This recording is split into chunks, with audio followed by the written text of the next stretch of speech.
Rasulullah menjawab, at-tafihu ar-rijalu tafih fi amril ama. Orang-orang bodoh yang bicara kepentingan publik, bicara urusan publik, yang dia menipu publik dengan berbagai sarana yang ada. Saya mau bicara tentang soal jangan menyakiti orang lain. Bahkan lebih tinggi derajatnya daripada menyakiti orang lain, jangan menyakiti rakyat. Kalau hari ini kritik ijazah saudara Joko Widodo dianggap menyakiti saudara Joko Widodo, baik, kami terima. Karena itu fokus saja pasalnya 310 KUHP dan 311 KUHP. Jangan diseludupkan pasal 35 Undang-Undang ITE, jangan diseludupkan pasal 32 ITE. Yang kedua, kalau memang saudara Joko Widodo merasa tersinggung, bagaimana dengan rakyat yang hari ini sudah sekian kali dibohongi? Mobil SMK 11.000 triliun, anak-anakku tidak ikut politik, tidak ada import, dan seterusnya. Apakah rakyat tidak sakit hati?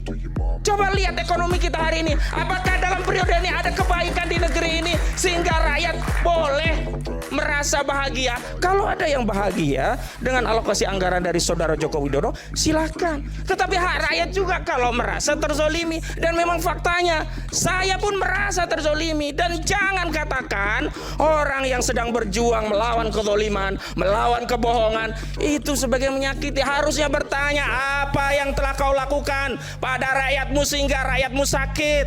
Pak Jokowi, kalau melihat ini, tolong apa yang kau lakukan pada rakyatmu, bangsamu, sehingga urusan yang sepele hanya menunjukkan selembar ijazah kau tidak lakukan. Kau tidak punya sikap negarawan, lebih memilih proses hukum dan ingin mengambil pilihan memenjarakan seorang ibu yang punya anak hanya demi kepuasan bahwa semua harus diselesaikan secara hukum. Saya masuk yang kedua, tadi pendekatan objektif, yang kedua pendekatan subjektif.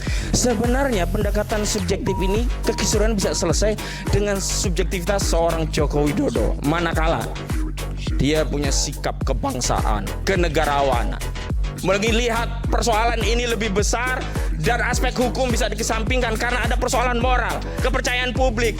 Tidak mau anak bangsa teradu domba dengan persoalan ini. Kenapa? Karena kalau proses hukum akan ada banding kasasi, ini lama. Proses itu sederhana, subjektivitas seorang Joko Widodo untuk menunjukkan ijazah aslinya kepada publik dan selesai. Dan karena sampai hari ini saudara Joko Widodo tidak kunjung menunjukkan ijazah itu kepada publik, maka patut diduga saudara Joko Widodo memang menginginkan bangsa ini terus terbelah, mengadu domba di antara rakyat, dan memang ingin memenjarakan rakyatnya di tengah legasi yang dia merasa sudah berbakti pada rakyatnya selama 10 tahun. Ingat, 10 tahun itu hilang hanya karena dia memenjarakan rakyat. Dan terakhir, apakah dengan memenjarakan rakyatnya urusan ini selesai? Ada presiden, Bambang Trimulyono dan Gus Dur sudah dipenjara. Tapi apakah orang tidak bertanya ijazah asli? Mohon maaf, ini ijazah asli ini tidak terjawab. Kenapa? Metode menyelesaikan masalah nggak cocok. Masalahnya ijazah asli atau tidak diselesaikan dengan menjarain orang. Harusnya kalau orang bertanya asli atau tidak, tunjukkan ijazahnya, selesai. Bukan dengan memenjarakan orang. Ini yang saya sebut bahwa saudara Joko Widodo tidak sedang benar-benar ingin menyelesaikan masalah ini, bahkan cenderung ingin berbuat zalim dan zalim lagi kepada rakyatnya dengan mengambil narasi proses dan prosedur hukum dengan menarget rakyatnya sendiri. Demikian, assalamualaikum warahmatullahi wabarakatuh.